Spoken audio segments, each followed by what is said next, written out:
comment réussir à faire grandir son organisation? En maîtrisant le change management.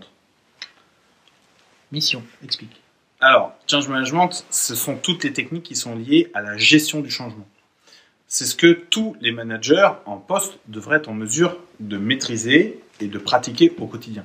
Malheureusement, ce qu'on constate, c'est que dans la plupart des cas, les notions de change management, même à des niveaux de comité, de direction ou de COMEX, on ne maîtrise pas forcément les outils de change management, ni les différentes étapes, ni dans chacune de ces étapes, les outils qui permettent de s'assurer qu'on est sur la bonne voie ou on est sur la mauvaise voie. Et je ne vous parle même pas de l'absence des retours d'expérience qui font qu'au coup d'après, on fera les mêmes erreurs parce qu'on n'a pas capitalisé.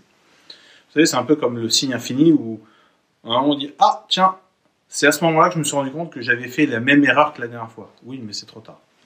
Donc les outils de change management sont extrêmement importants parce que si vous voulez que votre organisation progresse, il faut qu'elle s'adapte. Si vous ne maîtrisez pas les outils qui vous permettent de vous adapter, vous échouerez à un moment ou à un autre. Et je vous l'espère le plus loin possible. Ok. Tu as parlé d'erreur un peu.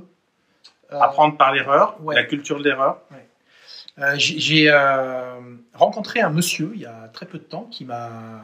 Je pensais que j'étais plutôt pas mal sur la notion d'erreur.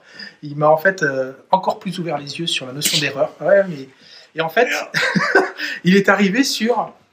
Est-ce qu'un jour, j'ai été manager, hein, comme pas mal de monde, est-ce qu'un jour tu as récompensé quelqu'un pour une erreur? Et cette question-là, et en fait, j'ai fait comme ça, j'ai récompensé. Dans ma tête, je me suis dit, c'est loin d'être bête. Surtout le monsieur qui était en face de moi, je me suis dit, il doit dire ça intelligemment. Il m'a dit, en fait, c'est déjà arrivé dans des entreprises qu'il a pu rencontrer, où ils sont non pas à provoquer l'erreur, parce que là, il y a une notion un peu de perversité, mais plutôt à inciter l'ensemble de l'organisation à détecter les erreurs et, en fonction de l'erreur qui est faite, de la récompenser au sens, pas un chèque, pas d'argent, mais de la récompenser au sens de la mettre en lumière pour faire progresser l'organisation. Et pour lui, récompenser une erreur, c'est d'être capable de dire, d'être capable de ne pas dire cette personne a fait telle erreur, on va s'en servir.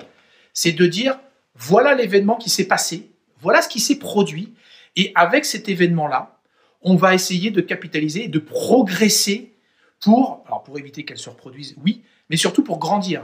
Et en fait, ce monsieur-là, il m'expliquait qu'il avait rencontré un comité de direction qui était d'une ouverture d'esprit qu'il a rarement vu. Pourtant, c'est un mec qui est plutôt bien câblé.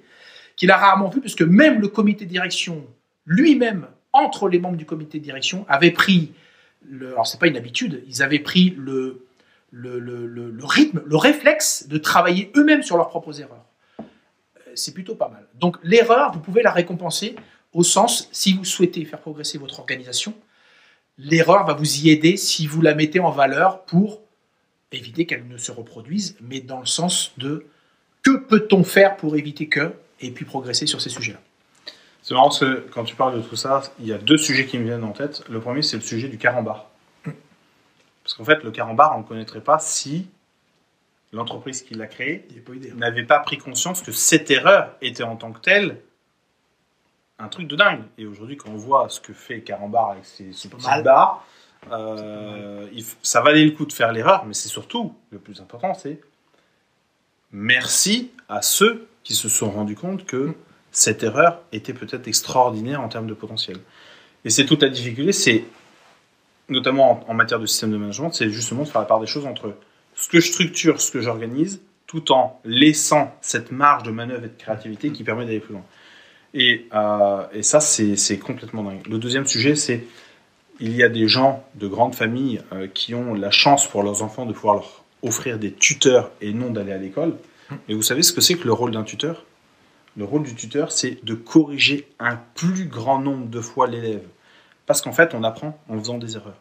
Et donc, l'enjeu, c'est au plus vous faites d'erreurs, au plus vous apprenez. Et la posture qui est de dire à l'école, tu ne dois pas faire d'erreurs, est en fait contre-éducative. Et on retrouve, et on devrait retrouver dans l'organisation, cette capacité à dire, il y a des sujets sur lesquels on doit limiter le nombre d'erreurs, et à la fois, on doit fêter les erreurs comme, chouette, je suis meilleur maintenant que j'ai fait ces erreurs. Voilà. C'est bon. Voilà. À bientôt. Bon, salut.